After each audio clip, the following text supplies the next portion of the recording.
গাজল করলাভিটা rail station মোড়ে শ্রী শ্রী রক্ষাকালী পুজো হয় গতকাল মধ্যরাতে।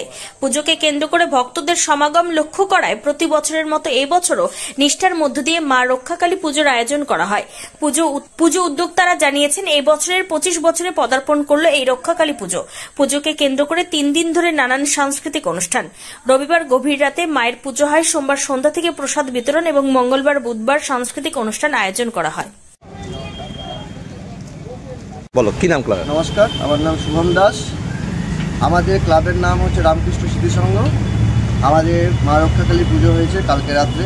আমাদের এই পুজো 2000 সাল থেকে শুরু হয়। স্থাপিত ক্লাব হয়েছিল 1995 সালে, কিন্তু পূজাটা আমরা দীর্ঘদিন ধরে স্থায়ীভাবে করার জন্য আমরা 2000 সাল থেকে সেটা করেছি। এবং এই বছর হচ্ছে আপনার 25 বছর কি পুজো? মা রক্ষাকালী পুজো। মা রক্ষা পুজো, হ্যাঁ। এই বছর 25 বছর পূর্ণ হলো মায়ের। সেই উপলক্ষে আমাদের আজকে খিচুড়ি প্রসাদ বিতরণ আছে। এবং পুজো কালকে রাত্রে হয়েছে, কটা পর্যন্ত হয়েছে? কালকে রাত সারা রাত ধরে হয়েছে।